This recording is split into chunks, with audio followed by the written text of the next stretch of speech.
The long-awaited Nikon Z50 Mark II is here and brings a lot of upgrades to the old Nikon Z50.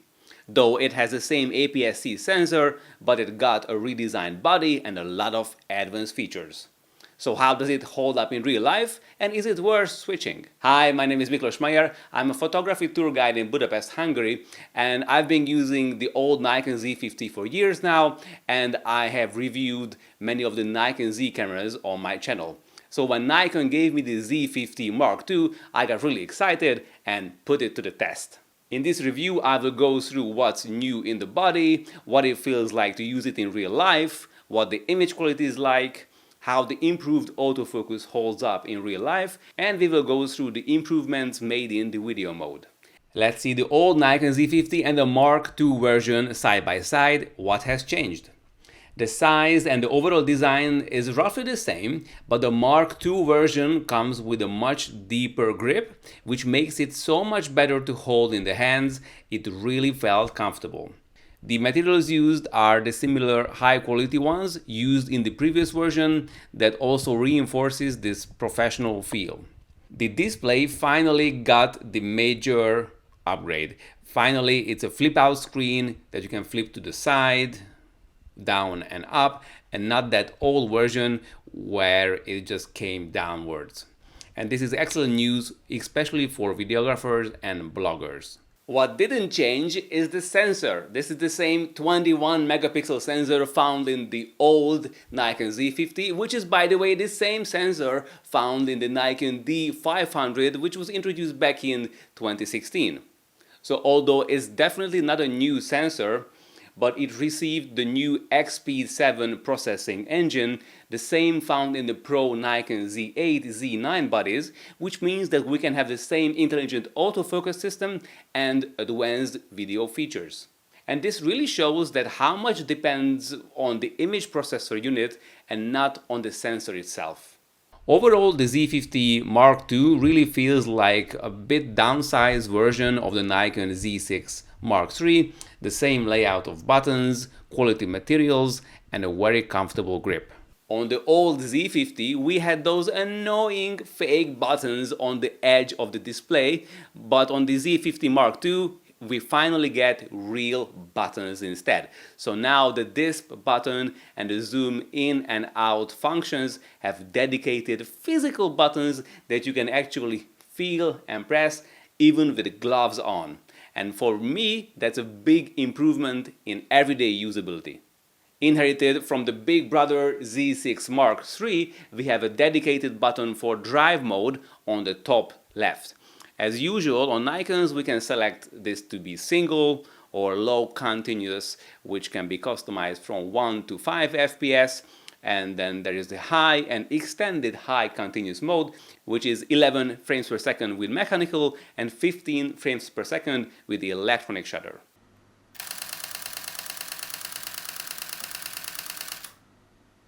Then there are the two new C15 and C30 modes with 15 and 30 FPS speed. A big caveat that here the camera switches into normal JPEG mode, so you cannot use RAW here. But there is a new button on the top of the body, which I'm sure nobody will ever use for its originally intended purpose. The picture profile setting button. Honestly, how many times did it happen to you that you want to quickly change the picture profile setting when shooting? For me, when I bought my old Nikon Z50, I set it once, one for photo mode and one for video mode, and I haven't changed it since. I think here Nikon is following other brands where they also put a dedicated picture control button onto their body. Now you have the option to quickly change between different picture profiles on the fly if you wanted to. Honestly, many of these quote creative profiles look like they are made for children, at least for me, but I imagine it could be a selling point for today's TikToker generation. But thank God Nikon, or Nikon as we say in Europe, allows us to change the function of this picture profile button. So I recommend that you assign a function that you are actually using many times. For example, in the custom setting menu, you can assign different function to literally every button on the camera. So I changed the picture profile buttons function to the AF mode switching.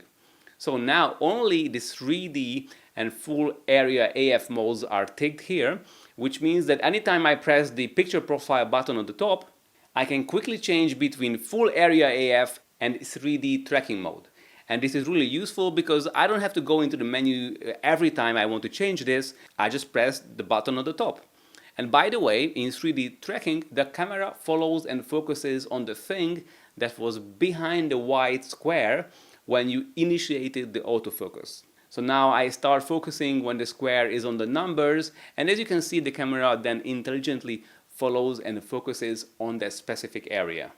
And finally, and I mean finally, Nikon fixed one of their most annoying bugs. So on the older Nikon Z cameras, like on the Z50, every time you set the self timer and the camera went into idle or you turned off the camera, and then when you press the shutter button and the camera powered up again, it forgot the self timer setting and it jumped back to single mode. So you have to again set the self timer. And for someone like me who shoots a lot of night photos on a tripod and I use self timer most of the time, this was extremely annoying. But now with the Z50 Mark II, this has been addressed. So if you set the self timer, even if you turn the camera off and back on, the self timer setting stays there. So it seems that Nikon finally admitted that this was indeed a bug and not a feature. Onto the ports, there are two major upgrades. As required by the EU regulations, we now get a USB-C port where you can also charge the battery even during shooting. And next to the stereo mic input, we get an audio output. So you can finally monitor your audio with headphones. And not only that, the audio output doubles as a remote shutter release port. So unlike the previous model, you can finally plug in a remote release.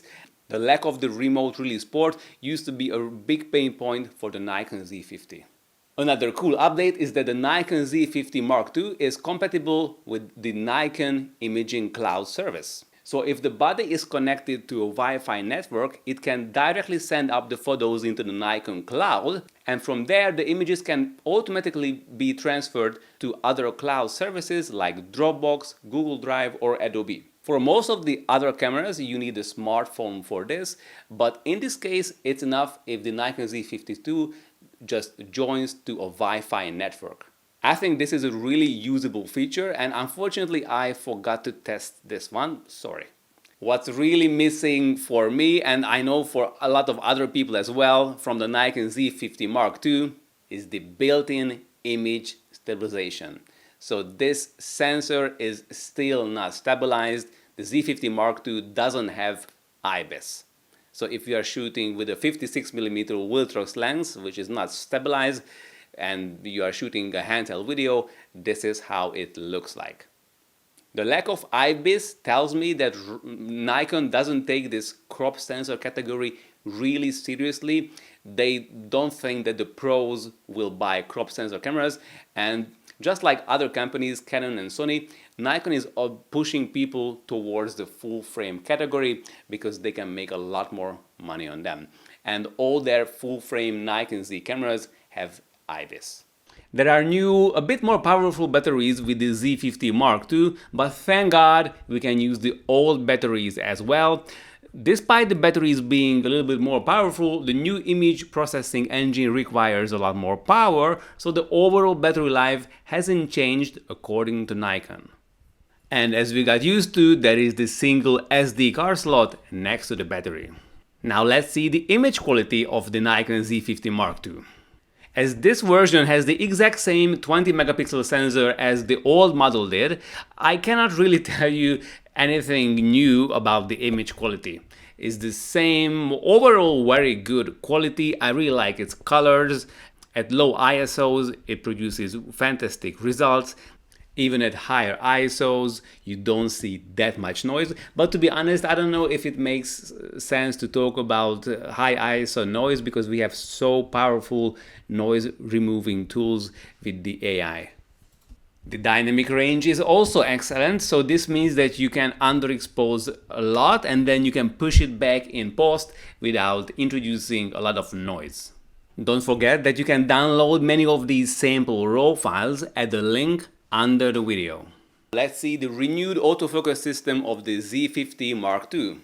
So this is exactly the same autofocus system as found in higher end bodies like Z6 Mark III and Z8, Z9. So of course you get eye detection and eye tracking throughout the whole frame. By default it finds the eye closer to you, but with the arrows you can select which eye you want to focus on. Of course, if you want to, you can also limit the area where it should find and track the eyes. You can select one of these customizable wide area AF modes and you can adjust the size and shape of this rectangle and move it wherever you'd like. Now, it will only find and follow the eyes within this red rectangle, but not outside of it.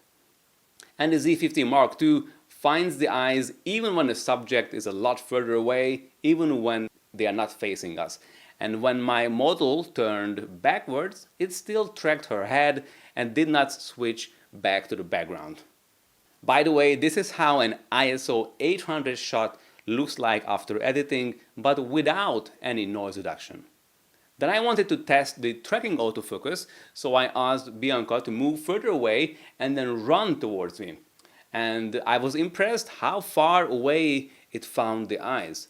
The Z50 Mark II followed her quite well as she was running towards me, but there were some clearly out of focus shots, which I highlighted with black and white. I think this not so good accuracy is partly because I used not a Nikon lens, but a Viltrox 56mm f1.7 lens. And probably Nikon limits third-party lenses, maybe, and this Viltrox lens probably doesn't have the fastest autofocus out there. So I admit that this test was not the most relevant, it wasn't the most scientific one. Then we did another take and here we got pretty much the same result.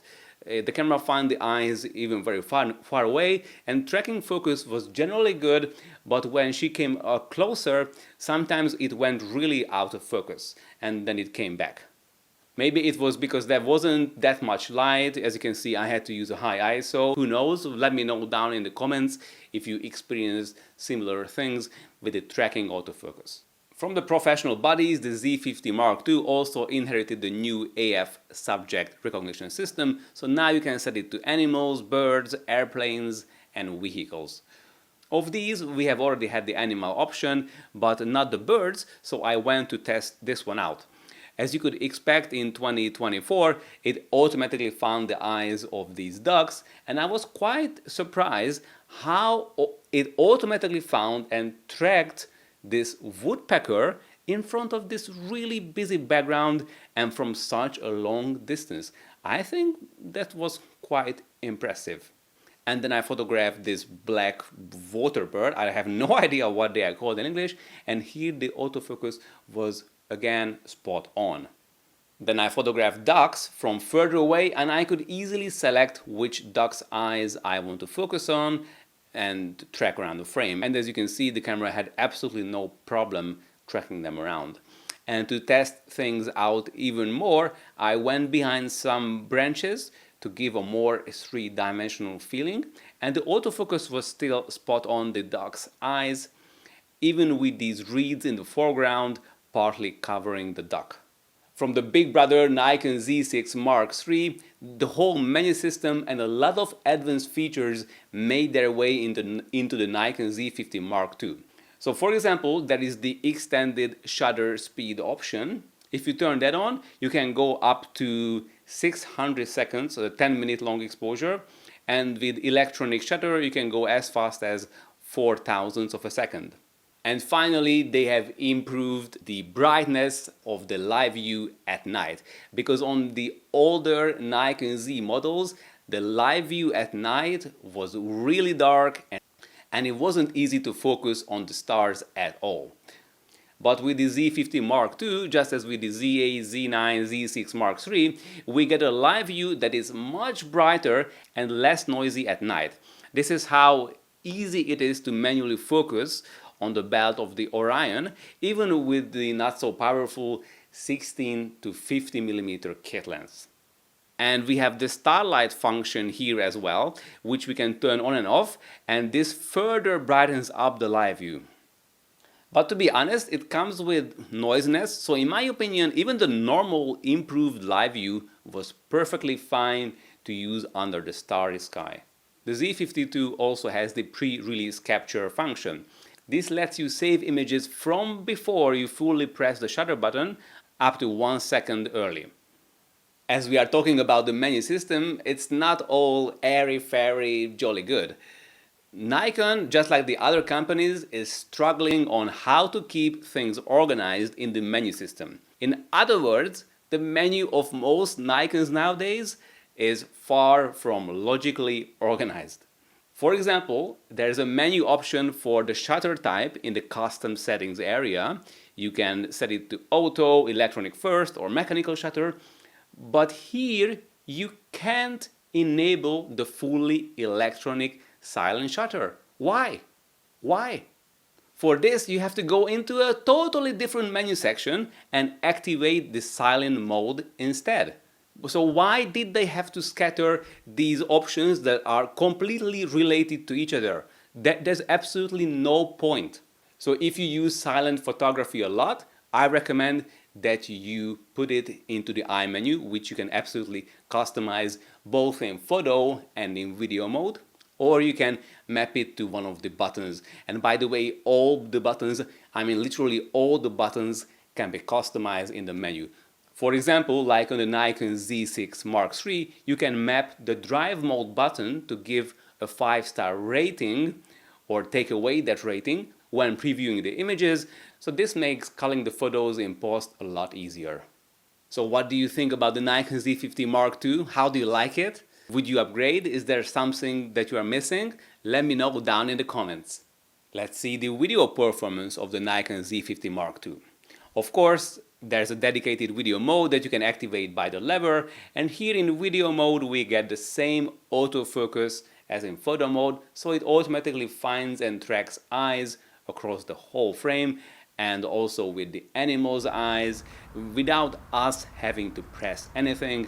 The autofocus is completely automatic. Of course, we have 4K 30 FPS video from the whole sensor, and finally get 4K 60 FPS as well, but this comes with a rather heavy 1.44 crop, so it's not using the whole sensor for video, and therefore it will not be ideal for wider lenses. And now on to the more advanced stuff. Finally, we can record in 10-bit color depths as well, not just in 8-bit. And in 10-bit, you can choose between 3 different tone modes. One is a standard SDR, and then there's Nikon's own analog profile, which definitely needs to be color graded in post, and then there is the well-known age log profile. I have to be honest, I am not really good in color grading, so I just couldn't grade these log footage to match the already excellent colors of the built-in non-graded SDR profile. Because these videos you see were absolutely fine for me straight out of the camera without any editing, color grading. I really liked the colors and the tones. Here I use standard picture profile with normal active delighting settings, and the results are very pleasing in my opinion. Uniquely in this category, the Nikon Z50 Mark II is the only camera that offers waveform display in video mode, which makes it much easier to dial in the right exposure. Also new in the video mode of the Z50 II is the product review mode. So by default, if you are recording a video, the camera is always going to try to focus on the subject, on the eye, even if you have something in front of it. You see that this old Nikon Z50 camera is in front of my face, but the camera is focusing onto my eyes. Now, if I activate the product review mode, in this case, the camera is automatically going to prioritize what's closer to the lens, so it's going to automatically focus on the object which is closer to the camera. So this is ideal for showing a product in front of you. The camera is automatically going to focus on it.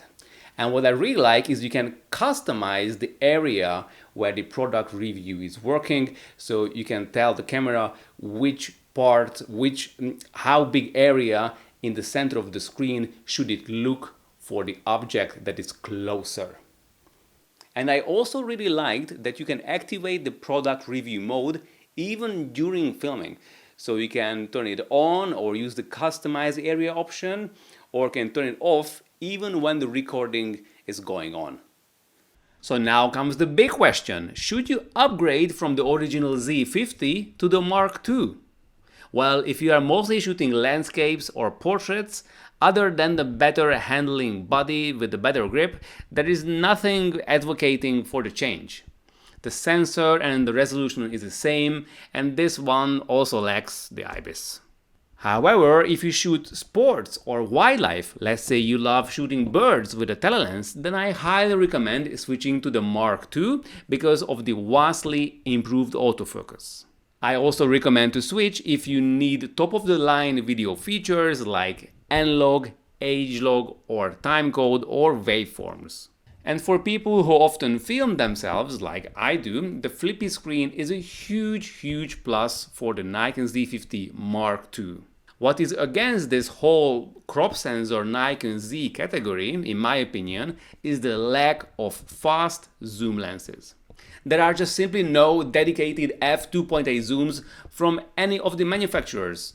But Nikon is not the only company doing this. Canon and Sony is in the same shoe. This is how they are trying to persuade people towards the full-frame bodies on which they make a lot more profit on. But thank God, when it comes to fixed lenses, the scene is much better. Nikon and Viltrox and TT Artisan offering quality primes at quite low cost. If you found this video useful, please hit the like button, and you can also subscribe to my channel, and make sure to download the sample raw photos under the video. And if you ever come to Budapest, Hungary, don't forget to book a photo tour with me where you can take pictures like this. Now, many professionals will tell you to always shoot in manual mode, but I really disagree with that, and you just make your life much harder. Instead, use the technique that I outline in this video. And I will leave you with some mesmerizing footages of chimney cakes being made in Budapest at the Christmas market. As a local, I'll tell you that these are the only things worth going to these overcrowded, overhyped markets. I'll see you soon. All the best from Hungary.